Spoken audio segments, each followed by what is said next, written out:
নমস্কার।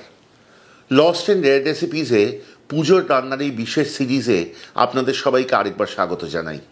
ষষ্ঠী সপ্তমী পেরিয়ে এবার অষ্টমীর পালা।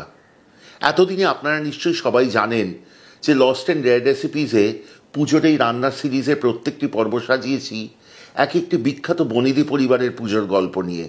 তার সাথে থাকছে রান্না এক একটি করে।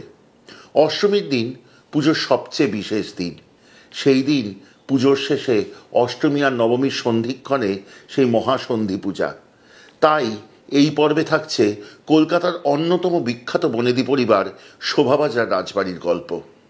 1757 সাল পলাশীর প্রান্তরে মির্জাফরের বিশ্বাসঘাতকতায় হার হয় সিরাজউদ্দৌলার বাহিনীর ব্রিটিশ সৈন্যের হাতে। শুরু হয় ভারতের পরাধীনতার দীর্ঘ 200 বছরের অন্ধকার যুগ। তবে সেই 1757 সালেই রাজা নবকৃষ্ণদেব লর্ড ক্লাইভকে খুশি করতে শুরু করেন দুর্গাপূজা, যেখানে তিনি নিমন্ত্রণ করেন স্বয়ং লর্ড ক্লাইভকে। তিনি আসেন হাতির পিঠে চেপে, উপঢৌকন হিসেবে আনেন ফলের ঝুড়ি এবং বলির পাঁঠা। শোভাবাজার রাজবাড়ি যেখানে, সেই বাড়িটি ছিল শোভারাম বসাক নামে এক ভদ্রলোকের। রাজা নবকৃষ্ণদেব সেটি তার থেকে কিনে নেন। রাজা নবকৃষ্ণদেবের ছিল 7 রানী, কিন্তু তবুও তিনি ছিলেন নিঃসন্তান। তাই তিনি বড় দাদার ছেলে গোপীমোহনকে দত্তক নেন। এর পরপরই নবকৃষ্ণদেবের 7ম রানীর গর্ভে তার একটি ছেলে হয়, রাজকৃষ্ণদেব। স্বভাবতই তার সম্পত্তি 2 ভাগ হয়ে যায়। বরাবরই কিন্তু শোভাবাজার রাজবাড়িতে মহা জাঁকজমক ধুমধামে দুর্গাপূজা হতো। কবিগান, যাত্রাপালা, নাচের আসর, কি নেই সেখানে। সেখানে এমনকি দেদার খানাপিনা চলত গভীর রাত অবধি। আজ যদিও সেখানের অনেক কিছুই বন্ধ হয়েছে, তবু জাঁকজমক খুব একটা যে কমেছে তা এখনও বলতে পারি না। আলোর মালায় ভিয়েনে খুব সুন্দর করে পুজো হয় সেখানে। বহু মানুষ দেখতে চান। অধুনা কলকাতায় একই রাস্তায় ঢুকলে 2 দিকে 2টি বাড়ি, দুটিই কিন্তু শোভাবাজার রাজবাড়ি। একদিকের বাড়িতে সিংহ, অন্যদিকের বাড়িতে হাতি দরজা। এ এক অদ্ভুত সুন্দর অভিজ্ঞতা যদি শোভাবাজার রাজবাড়িতে পুজোর সময় যান। রথের দিন কাঠামো পূজা হয়। পুজোর বোধন হয় কৃষ্ণা অষ্টমীর দিন। ভিয়েন বসে, সে কথা তো আগেই বলেছি। তবে সেই ভিয়েনের মজা হলো সেখান থেকে সাধারণ মানুষও মিষ্টি নিয়ে যেতে পারেন কিনে। এখানে খাজা, গজা, মন্ডা, পান্তুয়া ইত্যাদি তো হয়ই।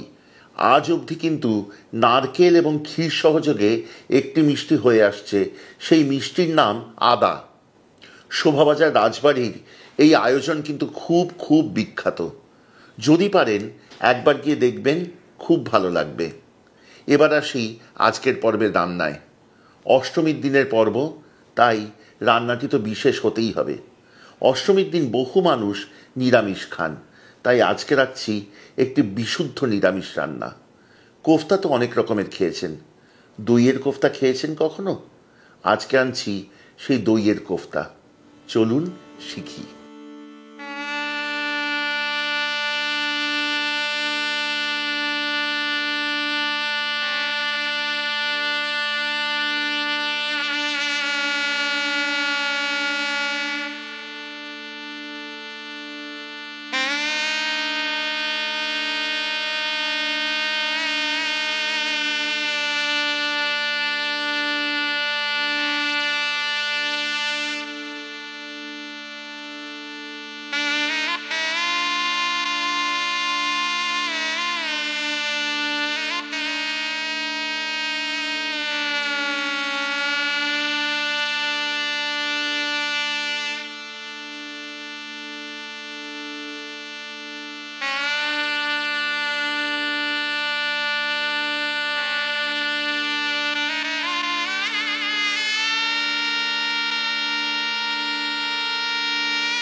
দইয়ের কোফতার জন্য কিন্তু একটু প্রস্তুতি পর্ব আছে।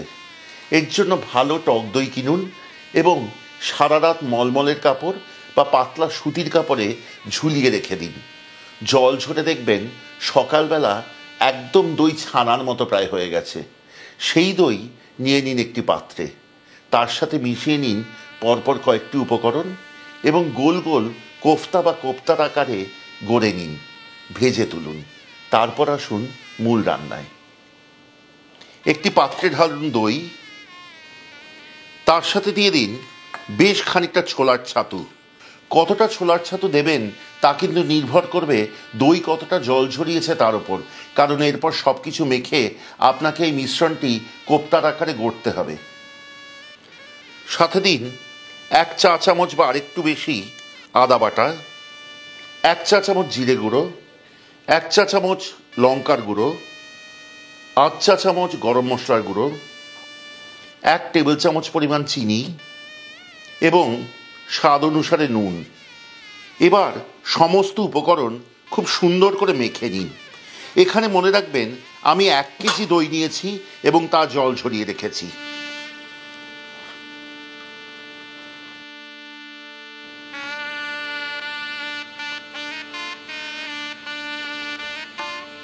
যখন কোপ্তা গড়বেন প্রত্যেকটির মধ্যে দিয়ে দেবেন একটি করে কিশমিশ।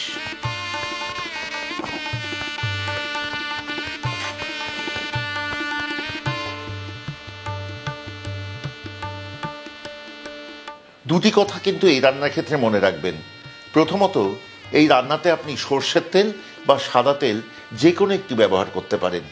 আমি আজকে সাদা তেল দিয়ে রান্নাটি করব। দ্বিতীয়ত, এই রান্নায় কিন্তু কিশমিশের ব্যবহার 2 বার, একবার কোফতার ভিতরে এবং আরেকবার ঝোলে। যতক্ষণ তেল গরম হচ্ছে আপনাদেরকে বলি, যদি আপনারা আমাদের যোগাযোগ করতে চান খাবার নিতে বা অন্য যে কোনো কারণে, আমাদের যোগাযোগের নম্বর হলো 6291834357। আরেকবার বলি, কলকাতার নম্বর 6291834357। এই নম্বরে আপনারা যোগাযোগ করতে পারেন সোম থেকে শনিবারের মধ্যে সকাল 11টা থেকে সন্ধ্যে 7টার মধ্যে।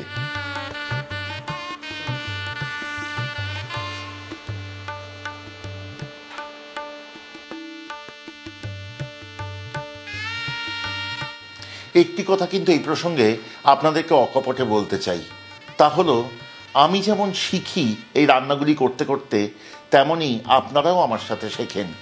আমি বিশ্বাস করি যদি এই শেখায় কোনো ফাঁক থাকে তাহলে তার ব্যর্থতা আমার বেশি, আপনাদের কম, কারণ আপনারা চ্যানেল দেখছেন, আমি দেখাচ্ছি। সেই জন্যই কিন্তু আজ অবধি যে কটি রান্না করেছি কোথাও আলাদা করে দেখতে সুন্দর হবে বলে রং মেশাইনি, কোথাও এমন কোনো উপকরণ দিইনি যা আমি জানবো আপনারা জানবেন না। কেন এই কথা বলছি জানেন? কারণ আজকে যখন এই কোফতা ভাজতে গেছি প্রথম 2 বার দেখেছি বেশি নরম হয়েছে, আরও বেশ খানিকটা ছাতু মিশিয়ে তারপর খুব হালকাভাবে ভেজে তুলেছি, তবেই কিন্তু কোফতাটা ভাজতে পেরেছি। এবং তারপর তা সাজিয়ে রেখে বেশ কিছুক্ষণ ঠান্ডা হতে দিয়েছি, দেখেছি তখন কোফতা জমাট বেঁধেছে। এবার মূল রান্নায় যখন যাব আপনাদেরকে বলবো আপনারাও তাই করবেন। যদি এই অসুবিধায় পড়েন সাথে একটু ময়দা মাখবেন, দেখবেন সুবিধা হবে। আরেকটি কাজ করতে পারেন, তা হলো বেশ খানিকটা ছাতু ছড়িয়ে নিয়ে যখন কোফতাগুলো গড়বেন তারপর তার উপর রোল করিয়ে নেবেন, অর্থাৎ গড়িয়ে নেবেন এবং তারপর ভাজবেন, দেখবেন ভাঙার সম্ভাবনা অনেক কম থাকবে। কোফতা ভাজার পর পরিবেশনের পাত্রে রাখুন, তারপর যান ঝোল রান্নায়, ওপর থেকে ঢেলে দেবো সেই ঝোল। তার জন্য নতুন একটি কড়াই বসাবো, তাতে দিয়ে দেবো তেল আর ঘি।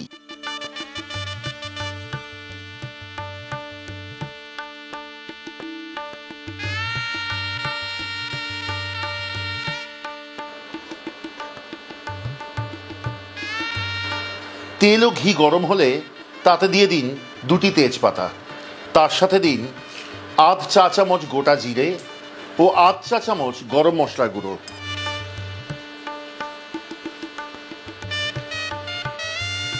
ফোড়নের সুগন্ধ বেরোলে এতে দিয়ে দিন 1/2 চা চামচ লঙ্কা গুঁড়ো, 1/2 চা চামচ হলুদ গুঁড়ো এবং মশলা যাতে পুড়ে না যায় তার জন্য অল্প জল।